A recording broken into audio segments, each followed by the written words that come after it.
ഇടുക്കി ജില്ലയിലെ തൊടുപുഴയിൽ നിന്നും 15 കിലോമീറ്റർ കിഴക്കുമാറി കുടയത്തൂർ എന്ന പ്രകൃതി രമണീയമായ കൊച്ചു ഗ്രാമത്തിലാണ് വള്ളിപ്പനച്ചാലിൽ ശ്രീ ശശിധരൻ പിള്ളയുടെ ഈ കൊച്ചു കുടുംബം. കുടയത്തൂർ മലയുടെയും മുതിയാമലയുടെയും ഇടയിലൂടെ ഒഴുകുന്ന തൊടുപുഴയാറിൻ്റെ തീരത്ത് പശു, മുയൽ, കോഴി, താറാവ്, കൂണ് എന്നുവേണ്ട വരുമാനം കിട്ടുന്നതെല്ലാം ചേർത്ത് ഒരു സമ്മിശ്ര കൃഷിയാണ് ശശിധരൻ പിള്ളയുടെ ശൈലി. ശശിധരൻ പിള്ളയുടെ മൂത്ത മകൻ അജിത് CA വിദ്യാർത്ഥിയും മകൾ അശ്വതി MCom വിദ്യാർത്ഥിനിയുമാണ്.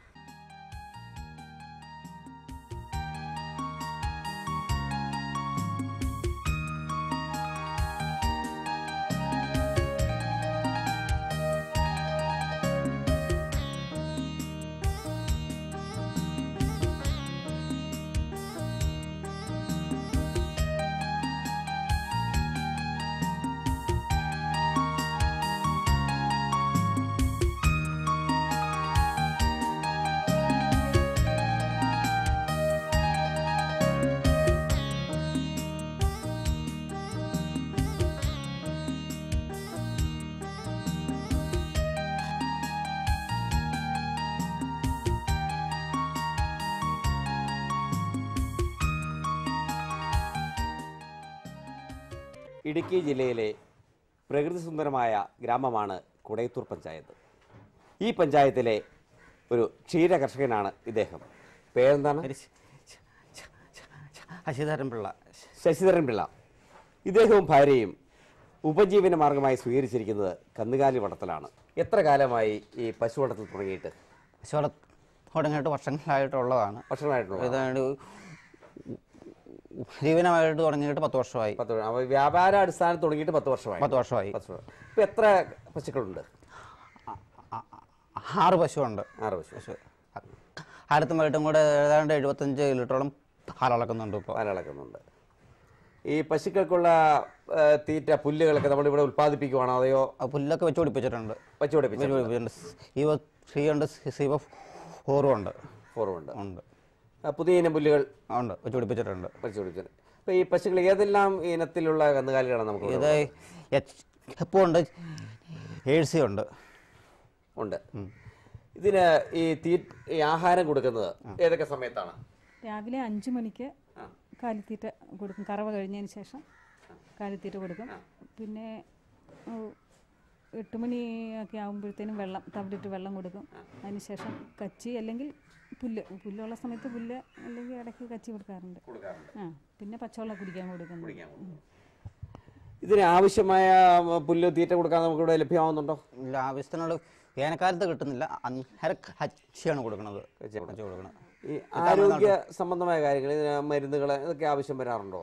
അധികമായിട്ട് അങ്ങനെ വരാറില്ല. എന്ന് പറഞ്ഞാൽ ഞാൻ കാലത്തും പോയിട്ട് നല്ലപോലെ തൊഴുത്ത് കഴുകി വൃത്തിയാക്കും. പിന്നെ പൊട്ടാസ്യം ഇട്ട് കഴുകും. പൊട്ടാസ്യം പെർമാനേറ്റ് അകിട് കഴുകും. പിന്നെ ശുചിത്വമാണ് പ്രധാനമായിട്ടും അതാണ് ഉള്ളത്. അന്നേരം അസുഖങ്ങൾ അധികം ഉണ്ടാകുകയല്ല ശുചിത്വം ഉണ്ടെങ്കിൽ. ഈ പാലൊക്കെ നമ്മുടെ ഉൽപ്പാദിപ്പിക്കുന്ന വിറ്റഴിക്കാനുള്ള മേഖലകൾ വളരെ നമുക്ക് സാധിക്കുന്നുണ്ടോ? ബുദ്ധിമുട്ടുണ്ടെങ്കിൽ? ഇല്ല, ഒരു ബുദ്ധിമുട്ടും ഇല്ല. ഇല്ലാത്ത കുഴപ്പമുള്ളൂ. ചിലവാകുന്നുണ്ട്. അപ്പോൾ നമുക്ക് ന്യായമായ വില ലഭിക്കുന്നുണ്ടോ? ഇപ്പോൾ ഈ കാലിത്തീറ്റയുടെയൊക്കെ വിലയൊക്കെ ഒത്തിരി വർദ്ധിച്ചെന്ന് കേൾക്കുന്നുണ്ട്. പുറത്ത് വിൽക്കുന്നത് കൊണ്ട് വില കിട്ടുന്നുണ്ട്. ഇല്ലെങ്കിൽ നമുക്ക് നഷ്ടമാണ്. പരിപാടി നഷ്ടമാണ്. ഇല്ലെങ്കിൽ വേറെ എവിടെ കൊടുത്താലാണ് നഷ്ടം? സൊസൈറ്റി കൊടുത്താൽ നഷ്ടമാണ്. ഇപ്പോൾ സൊസൈറ്റിക്ക് അല്ലാതുകൊണ്ട് വീടുകളിൽ കൊണ്ടു കൊടുക്കുന്നതുകൊണ്ട് വീടുകളിൽ കൂടി അയക്കാൻ കൊണ്ടു കൊടുക്കുകയാണ് ചെയ്യണത്. അപ്പം നമുക്ക് 30 രൂപ വില കിട്ടുന്നുണ്ട്. 30 രൂപ വില കിട്ടുന്നുണ്ട്. സൊസൈറ്റി കൂടെ അത്രയും കിട്ടുന്നില്ല. പിന്നെ കടകളിൽ പകുതി പാൽ കൊടുക്കും. അത് കിട്ടുന്നതിൻ്റെ പകുതി ചായക്കടയിൽ കുറച്ച് കൊടുക്കും. പിന്നെ ഹോൾസെയിൽ കടയുണ്ട്, അവർ 25 രൂപ വെച്ച് തരും. ഇപ്പം രണ്ടും കൂടെ മിക്സ് ചെയ്യുമ്പോൾ ഏതാണ്ട് 28 രൂപ ആവറേജ് വില വരുന്നുണ്ട്. ഈ തൊഴുത്ത് മുതലായി സംവിധാനങ്ങൾ ഉണ്ടാക്കുന്നതിന് നമുക്ക് എന്തെങ്കിലും സഹായങ്ങൾ ലഭിക്കാറുണ്ടോ? ഇല്ല, കിട്ടിയിട്ടില്ല. ഒന്നുമില്ല. സൊസൈറ്റികളിൽ നിന്നും ഒന്നും കിട്ടിയിട്ടില്ല. ഇല്ല. ഇത് ഒരു പശുവിൽ നിന്ന് കിട്ടിയ പൈസ കൊണ്ട് തരുന്ന നമ്മൾ ഉണ്ടാക്കിയെടുത്താണ്. ഒരു പശുവിൽ ആദ്യം തുടങ്ങി, പിന്നെ അതിൽ നിന്ന് കിട്ടിയതും കൊണ്ട് ഇങ്ങനെ തൊഴുത്തൊക്കെ ഉണ്ടാക്കിയെടുത്തത്. അപ്പോൾ ഇപ്പോൾ ഈ കന്നുകാലി വളർത്തൽ കൂടാതെ നമ്മൾ മറ്റെന്തൊക്കെ മേഖലയിലാണ് കൃഷികളുള്ളത്? മുയൽ, കൂണ്,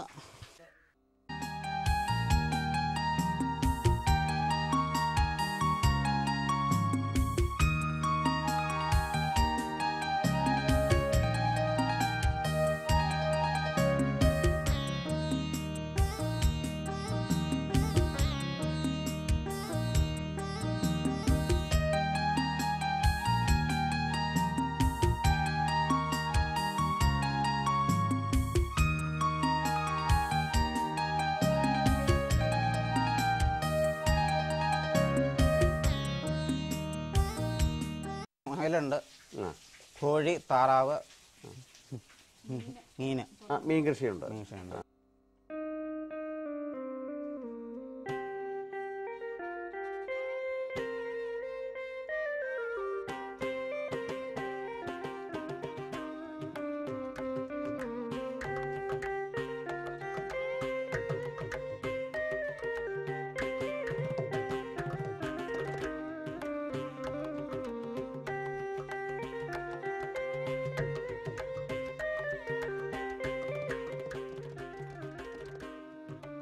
നിങ്ങൾ രണ്ടുപേരും തന്നെയാണോ അതെയോ വേറെ കുട്ടികളോ? ഇല്ല, കുട്ടികൾ കൂടാറുണ്ട്. കുട്ടികൾ കൂടും.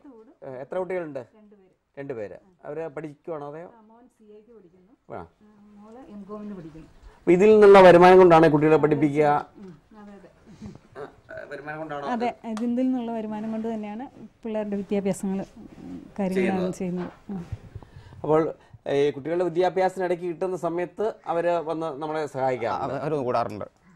ആരും കൊണ്ട് കൊടുക്കാനൊക്കെ ആണെങ്കിൽ ഞായറാഴ്ച ദിവസം ഇറക്കും കൂടുന്നുണ്ട്. ഉപജീവന മാർഗമായിട്ട് കാലിവടത്തൽ കൂടാതെ തന്നെ മുയൽ കൃഷി, താറാവ്, മത്സ്യം ഈ മേഖലകളിലെല്ലാം വളരെയധികം കഷ്ടപ്പെട്ട് അധ്വാനം ജീവിക്കുന്ന ഒരു കുടുംബമാണ് ഇദ്ദേഹത്തിൻ്റെത്. ആരോടും പരിഭവമില്ലാതെ അധ്വാനം ആത്മസമർപ്പണമായി കണ്ട് വളർത്തുമൃഗങ്ങളെ സ്വന്തം കുടുംബാംഗങ്ങളെപ്പോലെ സ്നേഹിച്ച് ശശിധരൻ പിള്ള മുന്നോട്ട് നീങ്ങുന്നു.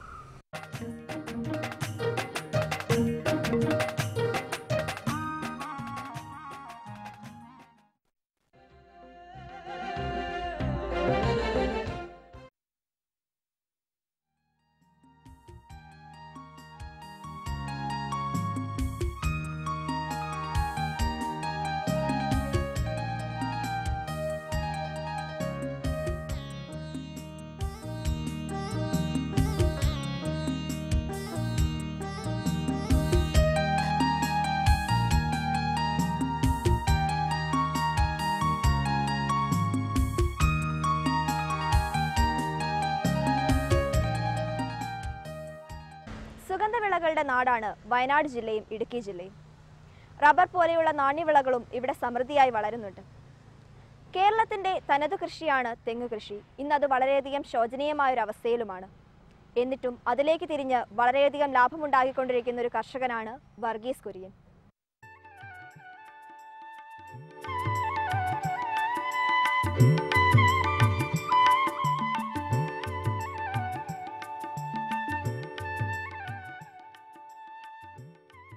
ഇടുക്കിയുടെ കവാടം എന്നറിയപ്പെടുന്ന തൊടുപുഴയിലാണ് അദ്ദേഹത്തിൻ്റെ കൃഷിഭൂമികൾ സ്ഥിതി ചെയ്യുന്നത്. നമുക്ക് അദ്ദേഹത്തിൻ്റെ വിജയരഹസ്യം ചോദിച്ചറിയാം. നമസ്കാരം സാർ, ഈ പ്രോഗ്രാമിലേക്ക് സ്വാഗതം. റബ്ബർ കൃഷിയിൽ നിന്നും വ്യതിചലിച്ച് തെങ്ങ് കൃഷിയിലേക്ക് തിരിയാനുണ്ടായ കാരണം? തെങ്ങ് കൃഷി നിലനിർത്തേണ്ടത് കാലഘട്ടത്തിൻ്റെ ആവശ്യമാണ്. എല്ലാവരും റബ്ബർ കൃഷിയാണ് ചെയ്യുന്നത്. നമ്മുടെ തെങ്ങ് നാട്ടിൽ അന്യം നിന്ന് പോയിക്കൊണ്ടിരിക്കുകയാണ്. തേങ്ങയ്ക്ക് വേണ്ടി നമ്മൾ അന്യ സംസ്ഥാനത്തെയാണ് ആശ്രയിക്കുന്നത്. അതുകൊണ്ട് നിലനിർത്തേണ്ട അത്യാവശ്യമായതുകൊണ്ട് നമ്മുടെ ഒത്തിരി പറമ്പുള്ള ആളുകൾ റബ്ബർ കൃഷിയിൽ നിന്ന് തെങ്ങ് കൃഷിയിലേക്ക് വരേണ്ടതാണ്.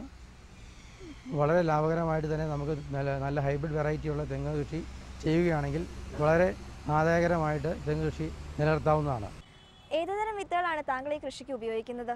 നമ്മളിവിടെ ഉപയോഗിച്ചിരിക്കുന്നത് D-T തെങ്ങുകളുള്ള പ്രതിരോധ ശക്തിയുള്ള D-T തെങ്ങുകളാണ് ഉപയോഗിച്ചിട്ടുള്ളത്. ഇത്ര അത്യുൽപാദന ശേഷിയുള്ള വിത്തുകൾ എവിടെ നിന്നാണ് താങ്കൾക്ക് ലഭിച്ചത്? വിശ്വാസയോഗ്യമായ നഴ്സറികൾ 1-2 ഇവിടെ സമീപ പ്രദേശത്തുണ്ട്. അവിടെ നിന്നാണ് നമുക്ക് കിട്ടിയിട്ടുള്ളത്. കൃഷി വകുപ്പിൽ നിന്നും താങ്കൾക്ക് ഏതെങ്കിലും തരത്തിലുള്ള സഹായം ലഭിച്ചിട്ടുണ്ടോ? കാർഷിക വകുപ്പിൽ നിന്ന് വലിയ സഹായങ്ങൾ ലഭിച്ചിട്ടില്ല. താങ്കൾ ഉപയോഗിക്കുന്ന തെങ്ങ് വിത്തുകൾക്ക് എത്ര വർഷം കൊണ്ടാണ് വിളവ് ലഭിക്കുന്നത്?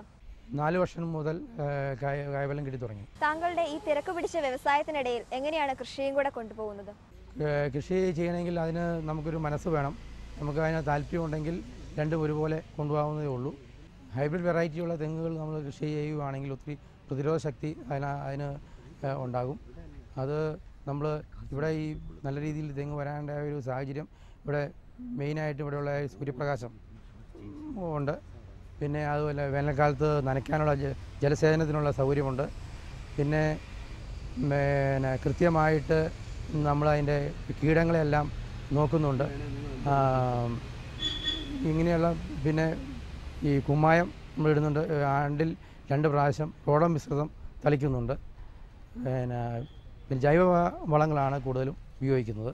ഞങ്ങളുടെ ഒരു പരമ്പരമായിട്ട് ഞങ്ങൾ ഒരു കാർഷിക കുടുംബമാണ്. അതുകൊണ്ട് ചെറുപ്പം മുതലേ ഇതിനകത്ത് വന്നിട്ടുള്ളതാണ്. തെങ്ങിനെ നമ്മുടെ മക്കളെ പോലെ കരുതണം. തെങ്ങിനെ മക്കളെ പോലെ കരുതണം. എന്താ കാര്യം ഞാൻ പറയാം. ഒറ്റ നിമിഷം നിങ്ങൾ 4 കൊല്ലം ഒരു കുട്ടിയെ എഞ്ചിനീയറിംഗ് കോളേജിൽ ക്യാപിറ്റേഷനും സ്വാശ്രയ കോളേജിൽ പഠിക്കാൻ വിടുക. എന്താ പ്രതീക്ഷ? 4ാമത്തെ കൊല്ലം ഒരു ക്യാമ്പസ് റിക്രൂട്ട്മെന്റിലൂടെ മാന്യമായ വരുമാനമുള്ള ജോലി കിട്ടണമെന്നല്ലേ? നല്ല തെങ്ങ് വെക്കുക 4 കൊല്ലം. 100 തെങ്ങ് നല്ല തെങ്ങ് വെച്ച് 4 കൊല്ലം പരിപാലിച്ചാൽ ഒരു എഞ്ചിനീയർക്ക് കിട്ടുന്നതിനേക്കാളും വരുമാനം ആ തെങ്ങിൻ തോട്ടത്തിൽ നിന്ന് കിട്ടുമെന്ന് ഞാൻ ഉറപ്പ് തരാം. അതേപോലെ പരിപാലിക്കാം. മക്കളെ നോക്കുന്ന പോലെ തെങ്ങിനെ പരിപാലിക്കൂ. മറ്റൊരു 30 കൊല്ലം ആണ് സർക്കാർ സർവീസ് അല്ലെങ്കിൽ പ്രൈവറ്റിലെങ്കിൽ ഇതൊരു 50 കൊല്ലം നിങ്ങൾക്ക് വരുമാനം മിതമായ നിരക്കിൽ കിട്ടിക്കൊണ്ടേയിരിക്കും. ഞാനിത് എവിടെ നിന്ന് പഠിച്ചെന്ന് പറയാമോ? ഞാൻ എങ്ങനെ പഠിച്ചതല്ല. ഞാൻ നോർത്ത് ഈസ്റ്റ് ത്രിപുരയിൽ പോയപ്പോൾ അവിടുത്തെ നാഗാലാൻഡിലെയും അരുണാചലിലെയും പരമ്പരാഗതമായി തെങ്ങ് കൃഷി ചെയ്യുന്ന സ്ഥലമല്ല. അവിടുത്തെ കൃഷിക്കാരൻ വെറും 7ാം ക്ലാസ് പഠിച്ചൊരു കൃഷിക്കാരൻ വന്ന് എൻ്റെ അടുത്ത് പറഞ്ഞു, സാർ 200 തെങ്ങ് സമം ക്ലാസ് 4 എംപ്ലോയി ആണ്. ക്ലാസ് 4 എംപ്ലോയിയുടെ വരുമാനമാണ് 200 തെങ്ങ്. 300 തെങ്ങായാൽ ക്ലാസ് 3 എംപ്ലോയി, 400 തെങ്ങായാൽ ക്ലാസ് 2 എംപ്ലോയി, 500 തെങ്ങ് കൃത്യമായിട്ടുണ്ട്. ഞങ്ങളുടെ കളക്ടറേക്കാൾ വരുമാനമെന്നാണ് ആ കൃഷിക്കാരൻ 7ാം ക്ലാസ്സുകാരൻ പറയുന്നത്. അവന് പാരമ്പര്യം കുറവാണ് തെങ്ങിനെ കുറിച്ച്. ആ നാടിന്റെ പേര് നാഗാലാൻഡ് എന്നാണ്, തേങ്ങാലാൻഡ് എന്നല്ല. താങ്കളുടെ മറ്റു കാർഷിക വിളകളെ പറ്റി ഞങ്ങളുടെ പ്രേക്ഷകരോടൊന്ന് വിവരിക്കാമോ? ബാക്കി നമുക്ക് മെയിനായിട്ട് റബ്ബറുണ്ട്, നെൽകൃഷിയുണ്ട്, കൊക്കോയുണ്ട്, ജാതിയുണ്ട്, തെങ്ങ്, കവുങ്ങ് എല്ലാ കൃഷിയും ഞാൻ ചെയ്യുന്നുണ്ട്. രാസവളങ്ങൾ നമ്മൾ പ്രയോഗിക്കുകയാണെങ്കിൽ തെങ്ങിനെ സംബന്ധിച്ച് അതിന് ഈ ഹൈബ്രിഡ് വെറൈറ്റിയുള്ള തെങ്ങുകൾ പെട്ടെന്ന് രാസവളം ഇട്ട് കഴിഞ്ഞാൽ അതിൻ്റെ ലൈഫ് കുറയും. ഇത് തെങ്ങ് കൂടുതൽ സോഫ്റ്റായി കഴിഞ്ഞാൽ ഈ കീടങ്ങളൊക്കെ അതിനെ ആക്രമിക്കാനും അതിനുള്ള സാധ്യതയുണ്ട്. അതുകൊണ്ട് കൂടുതലും ജൈവവളങ്ങളാണ് ഉപയോഗിക്കുന്നത്. കീടങ്ങളെ നമ്മൾ കൂടുതൽ ഉപയോഗിക്കുന്ന തെങ്ങിൻ്റെ കവിളിൽ നമ്മൾ വേപ്പിൻ പിണ്ണാക്കും മണലിടുന്നുണ്ട്. പിന്നെ ഉണ്ടാകുന്ന കീടങ്ങളെല്ലാം നമ്മൾ ഈ ചെല്ലിക്കോൽ ഉപയോഗിച്ച് നമ്മൾ അതിനെയെല്ലാം പിന്നെ മാറ്റുന്നതാണ്. ഇവിടെ നമുക്ക് ഉദ്ദേശം ഒരു 5 ഏക്കർ സ്ഥലത്തോളം തെങ്ങ് കൃഷി ചെയ്യുന്നുണ്ട്. യുവജനങ്ങൾക്ക് വളരെയധികം പ്രചോദനമേകുന്ന ഒരു കർഷകനെ പരിചയപ്പെടുത്തുവാനായതിൽ വളരെയധികം സന്തോഷം.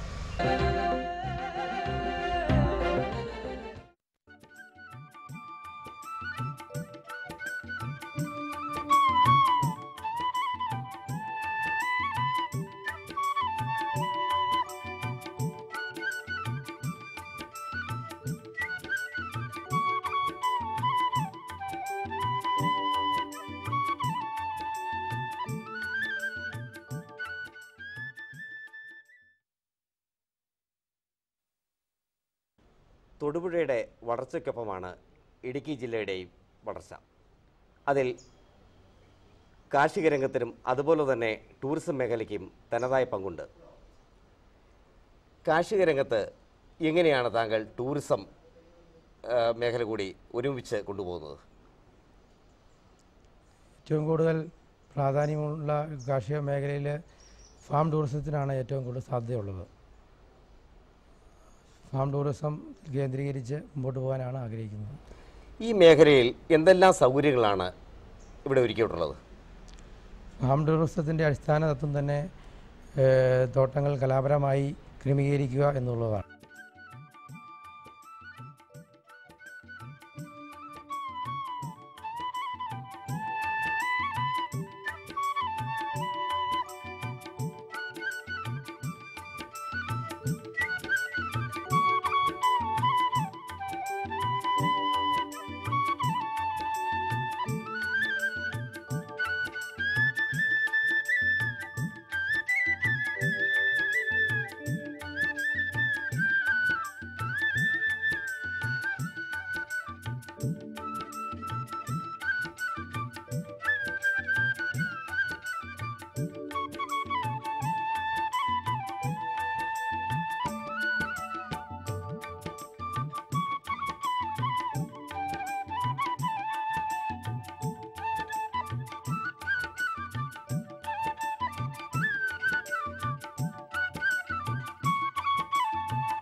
അതിനോടൊപ്പം തന്നെ വിളകൾ നന്നായി വളർന്നെങ്കിൽ മാത്രമാണ് സഞ്ചാരികൾക്ക് അത് കാണുവാനും അത് ആസ്വദിക്കാനും കൂടുതൽ വരുമാനം അതിനകത്ത് നിന്ന് കിട്ടുകയും ചെയ്യുകയുള്ളൂ. ഈ ഫാം ടൂറിസത്തിൽ ഇപ്പോൾ വിദേശികൾ ആഗ്രഹിക്കുന്നത് കേരളത്തിൻ്റെ തനിമ ആസ്വദിക്കാനാണ്. അതിനുള്ള സൗകര്യങ്ങൾ എന്തൊക്കെയാണ് ഒരുക്കിയിട്ടുള്ളത്? വിദേശികൾ പ്രത്യേകിച്ച് വരുന്നത് തന്നെ കേരളത്തിൻ്റെ തനിമ ആസ്വദിക്കാൻ വേണ്ടിയിട്ടാണ്. നമ്മുടെ തോട്ടത്തിൽ നിന്നുള്ള ഓർഗാനിക് ഫാമിംഗ് ആണ് ഇവിടെ ക്രമീകരിച്ചിട്ടുള്ളത്. ഇവിടെ നിന്നുള്ള ഉൽപ്പന്നങ്ങൾ തന്നെയാണ് ഇവിടെ അവരുടെ ഭക്ഷണത്തിനായിട്ടും നമ്മൾ ഒരുക്കിയിട്ടുള്ളത്. അത് വളരെയധികം അവർ താല്പര്യപൂർവ്വം കഴിക്കുന്നുണ്ട്. കേരളീയ ഭക്ഷണങ്ങളാണ് ഇവിടെ ഒരുക്കി കൊടുക്കുന്നത്. അവരുടെ താമസ സൗകര്യം അതുപോലെ തന്നെ നമ്മുടെ സുരക്ഷിതത്വം എന്ന് പറയുന്നത് വലിയൊരു കാര്യമാണല്ലോ. അതിനുള്ള സൗകര്യങ്ങൾ ഒരുക്കിയിട്ടുണ്ടോ? എല്ലാ സൗകര്യങ്ങളും ഇവിടെയുണ്ട്. അവർക്ക് താമസിക്കാനുള്ള എല്ലാ നല്ല രീതിയിലുള്ള താമസ സൗകര്യങ്ങളും ഇവിടെ ഒരുക്കിയിട്ടുണ്ട്. സ്റ്റാർ കാറ്റഗറിയിൽ തന്നെയുള്ള എല്ലാ സൗകര്യങ്ങളും നമുക്ക് ഉണ്ട്, ലഭ്യമാണ്. അതുപോലെ ഈ ടൂറിസ്റ്റുകൾ വരുന്നത് ഇപ്പം നമുക്ക് എയർപോർട്ടിൽ നിന്ന് തന്നെ അവരെ കൊണ്ടുവരുന്നതിനും അതുപോലെ വല്ല സൗകര്യങ്ങൾ അത്തരം കണക്ഷൻസ് നമ്മൾക്ക് പ്രയോജനപ്പെടുത്താൻ സാധിക്കുന്നുണ്ടോ? പ്രയോജനപ്പെടുത്താൻ സാധിക്കുന്നുണ്ട്. നമ്മളതിൽ വണ്ടി സൗകര്യം നമുക്കുണ്ട്. നമ്മൾ അവരെ വിളിച്ച് പറയുമ്പോൾ അഡ്വാൻസ് ആയിട്ട് തന്നെ നമ്മൾ എയർപോർട്ടിൽ പോയി അവരെ പിക്ക് ചെയ്യാറുണ്ട്. അവരെ അതുപോലെ തന്നെ ടൂറിസ്റ്റ് ഡെസ്റ്റിനേഷനായ തേക്കടി, മൂന്നാർ, വാഗമൺ എല്ലാ സ്ഥലങ്ങളിലും നമ്മളവരെ എത്തിക്കാനുള്ള എല്ലാ സൗകര്യങ്ങളും ഇവിടെയുണ്ട്. ഇടുക്കി ജില്ലയിൽ ടൂറിസം മേഖലയ്ക്ക് നേതൃത്വം കൊടുക്കുന്നത് തൊടുപുഴ തന്നെയാണ്. തൊടുപുഴയിൽ ഫാം ടൂറിസത്തിനും അതുപോലെ തന്നെ കാർഷിക രംഗത്തിനും നേതൃത്വം കൊടുത്തുകൊണ്ട് മാടപ്പറമ്പിൽ റിസോർട്ടും മാടപ്പറമ്പിൽ ഫാം ഹൗസും നിലനിൽക്കുന്നു. അതിൻ്റെ സാരഥിയായ വർഗീസ് കുര്യനെയാണ് നമ്മൾ പരിചയപ്പെട്ടത്.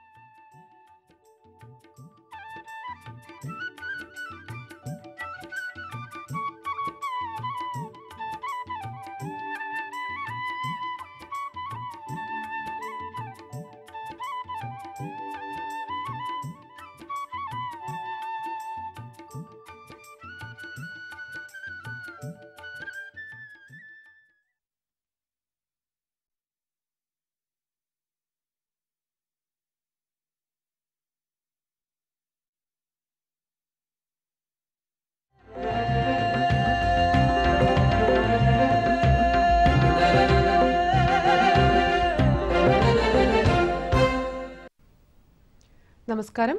ദൂരദർശൻ കാർഷിക വാർത്തകളിലേക്ക് സ്വാഗതം. പ്രധാന വാർത്തകൾ. മത്സ്യസമൃദ്ധി പദ്ധതി 13 കോടി മത്സ്യക്കുഞ്ഞുങ്ങളെ നൽകും.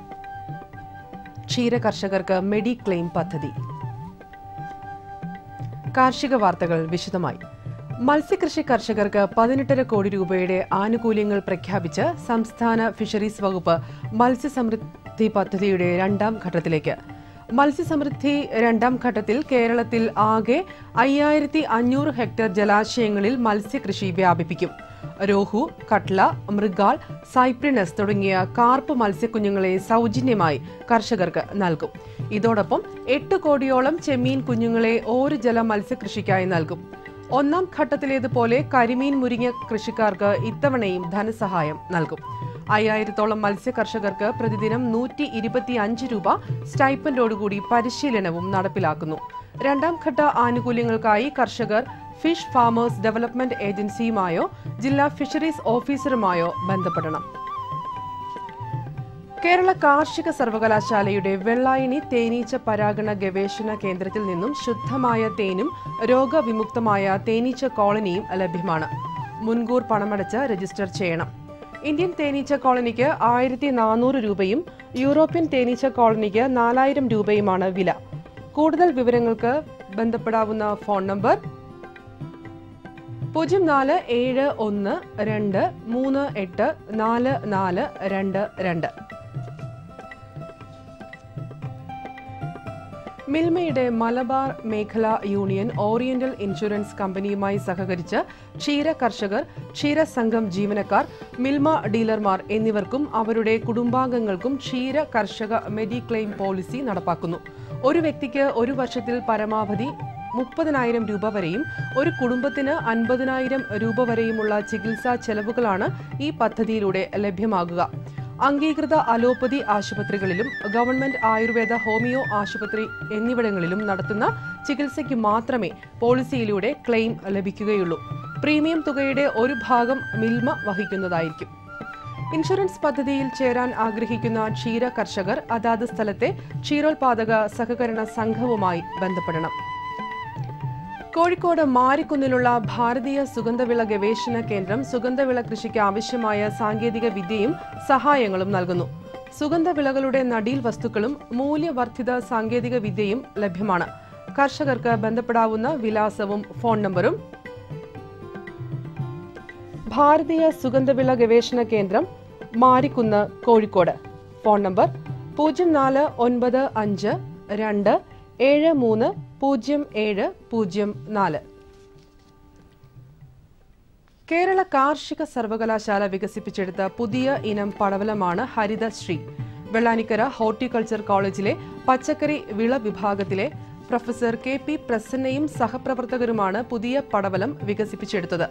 അത്യുൽപാദന ശേഷിയുള്ള ഹരിതശ്രീ പടവലത്തിന് 650 ഗ്രാം തൂക്കം വരും. വിത്ത് പാകി 60 ദിവസമാകുമ്പോൾ ആദ്യ വിളവെടുപ്പ് നടത്താനാകും. ഒരു ചെടിയിൽ നിന്നും ശരാശരി 7 കിലോഗ്രാം പടവലം ലഭിക്കും. 1 ഹെക്ടറിൽ നിന്ന് 60 ടൺ വിളവാണ് പ്രതീക്ഷിക്കുന്നത്.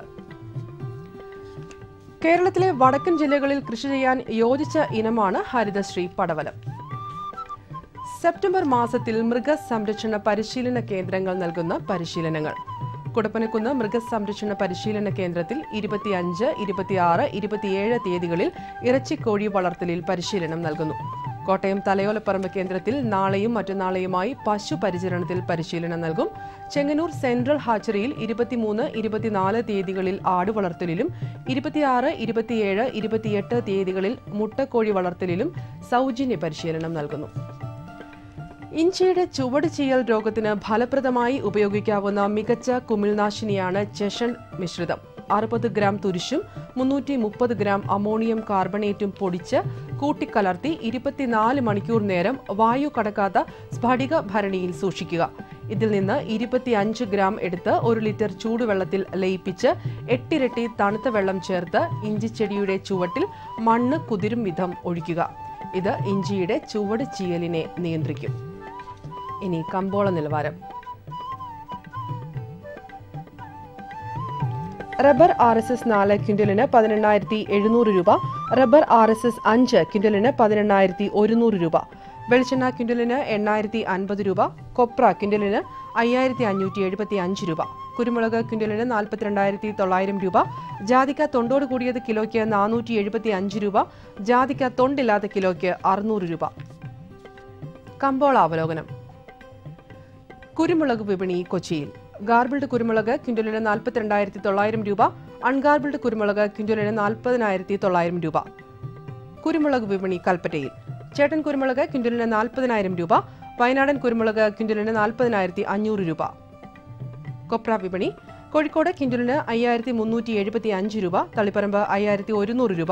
കാസർഗോഡ് 4,975 രൂപ. വെളിച്ചെണ്ണ. കണ്ണൂർ ക്വിന്റലിന് 8,525 രൂപ. കോട്ടയം 8,400 രൂപ. ആലപ്പുഴ 7,900 രൂപ. കാലാവസ്ഥ. കണ്ണൂർ കൂടിയ താപനില 30.8 ഡിഗ്രി സെൽഷ്യസ്, കുറഞ്ഞ താപനില 23.5 ഡിഗ്രി സെൽഷ്യസ്. കോഴിക്കോട് 31.5, 24.7. കൊച്ചി 30.4, 22. ആലപ്പുഴ 29.8, 23.5. പുനലൂർ 31.4, 22.6.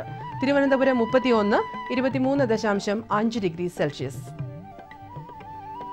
കാർഷിക വാർത്തകൾ കഴിഞ്ഞു. നമസ്കാരം.